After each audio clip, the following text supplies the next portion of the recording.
আমাদের নতুন যে ওয়েবসাইটটা আমরা রান করতে যাচ্ছি সেই ওয়েবসাইটটার নাম হচ্ছে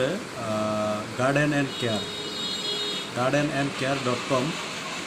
এই যে ওয়েবসাইটটা দেখেন, ওয়েবসাইটটাতে আমি যদি হোম পেজে যাই, এই যে এখানে ক্লিক করলে আমরা হোম পেজে যাব। দেখুন, আমি খুব ধীরে সুস্থে এবং স্টেপ বাই স্টেপ কিছু জিনিস জানানোর চেষ্টা করতেছি আপনাদেরকে।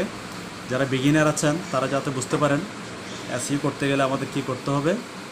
তো ওই হিসেবে এই যে ওয়েবসাইটে দেখছেন garden&care.com, এটা আমাদের আরও একটি প্রজেক্ট। আমরা বেশ কয়েকটি প্রজেক্ট নিয়ে কাজ করছি, আর আমরা যারা টিম নিয়ে কাজ করছি প্রত্যেককে আমি আলাদা আলাদা করে ওয়েবসাইট দিয়েছি, যেগুলো পেইড ডোমেইন আপনারা দেখতে পাচ্ছেন .com। এটা এক্সটেনশনটা আমরা কিনে নিয়েছি, ডোমেইন নেমটা। এই যে দেখেন, এই garden&care এখানে যে লোগোটা আছে, এখানে আমাদের নামটা চলে এসছে। এই ওয়েবসাইটের জন্য আমাদের একটা অথর ঠিক করতে হবে। এখন অথর জিনিসটা কি? অথর হচ্ছে আমরা যারা এখানে কন্টেন্ট লিখি, যেমন এখানে যদি আমি এই জায়গার মধ্যে যাই, স্নেক প্ল্যান্টসের যদি আমরা দেখি, এখানে একটা কন্টেন্ট আমরা লিখেছি। এটা খুব সুন্দর একটা কন্টেন্ট হয়েছে, আমাদের টিমের স্টুডেন্টরা এটা লিখেছে। তো যাই হোক, এটা আমি বিষয়টা না, বিষয়টা হচ্ছে এই যে কন্টেন্টটা লিখেছি, এটা আমরা গুগলকে বা আমাদের যারা ইউএস বা ইন্টারন্যাশনাল যারা অডিয়েন্স আছেন বা ট্রাফিক আছেন তাদেরকে আমরা বুঝতে দিব না যে এটা আমরা লিখেছি। এটা লেখা হয়েছে একজন প্রফেশনাল গার্ডেনারকে দিয়ে, এটাই আমরা তাদেরকে বোঝাবো। তো এটা করার জন্য আমাদেরকে এখন অথর খুঁজতে হবে। অথর যদি আমরা খুঁজি, তাহলে আমি এখানে একটা জিনিস লিখেছি, সেটা হচ্ছে, আমি যদি আপনাদেরকে আগে থেকে দেখাই, সম্ভবত এই জায়গার মধ্যে দেখেন, এখানে আমি লিখেছি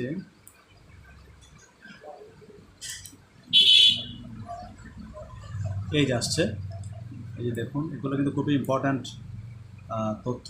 অনেক সময় আমরা কিওয়ার্ড খুঁজে পাই না যে কি লিখে আমরা সার্চ করব, কারণ আমরা যদি গুগলকে যদি প্রশ্ন করতে না জানি, তাহলে কিন্তু আমরা সঠিক উত্তর কখনোই পাবো না। এই যে দেখেন, আমি এখানে লিখেছি garden experts author name list in USA 2025। আমরা 2025কে বেস করে এই জিনিসটা লিখেছি, আপনারা হয়তো দেখতে পাচ্ছেন। তো ওই হিসেবে আমরা এখানে যখন সার্চ করেছি, আমি বেশ কিছু তথ্য এখানে পেয়েছি। আমি উইকিপিডিয়া পাচ্ছি, তারপর হচ্ছে আরও অনেক ধরনের এখানে আমরা ওয়েবসাইট পাবো। তো ওখান থেকে আমি একটা জিনিস বের করেছি, এই যে এই ব্যক্তিটাকে আমি একজন অথর হিসেবে, আমার ওয়েবসাইটের অথর হিসেবে আমি সিলেক্ট করতে যাচ্ছি। এখন আমি ওনাকে কেন সিলেক্ট করব? এই জন্য আমি আগে ওনার সব কিছু দেখব, ওনার ইউটিউব চ্যানেল দেখব, ওনার অভিজ্ঞতা কি, ওনার এজ কত, উনি আদৌ কি বেঁচে আছেন কি না। আমরা তো কোনো মৃত ব্যক্তিকে তো আমরা অথর হিসেবে দিতে পারবো না, কারণ মৃত ব্যক্তি কীভাবে আমাদের জন্য কন্টেন্ট লিখবে। তো আমি এখন ওনার ব্যাপারে যে তথ্যগুলো নিচ্ছি, এই তথ্যগুলো নেওয়ার ভিত্তিতে আমি সিলেক্ট করবো কি ওনাকে আমার ওয়েবসাইটের অথর হিসেবে রাখবো, নাকি অন্য কোনো আরেকজনকে আমি চেঞ্জ করব। এই যেটা ওনার ইউটিউব ভিডিও, তো ওনার এই ইউটিউব ভিডিও থেকে আমি ওনার কিছু ইমেজও নিতে পারবো। তো দেখুন, উনি কিন্তু 5 মাস আগে, 1 মাস আগে, 1 বছর আগে উনি বেশ কিছু কন্টেন্ট কিন্তু লিখেছেন, সব কিছু কিন্তু গার্ডেনিংয়ের উপরে।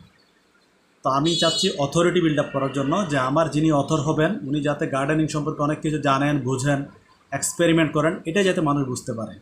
তখন মানুষ আমার কন্টেন্টগুলো পড়বে, তাদের মধ্যে একটা বিশ্বাস সৃষ্টি হবে যে না, এই কন্টেন্টগুলো ডেফিনেটলি যারা পড়বেন তাদের কাজে আসবে। তো এই যে অথর সিলেকশনের একটা ছোট্ট টিপস দিলাম, এরপরও আরও বিশদ আলোচনা আছে, এগুলা পরবর্তীতে কোনো ভিডিওতে ইনশাল্লাহ আলোচনা হবে। আমাদের সাথেই থাকুন। ধন্যবাদ সবাইকে। আসসালামু আলাইকুম।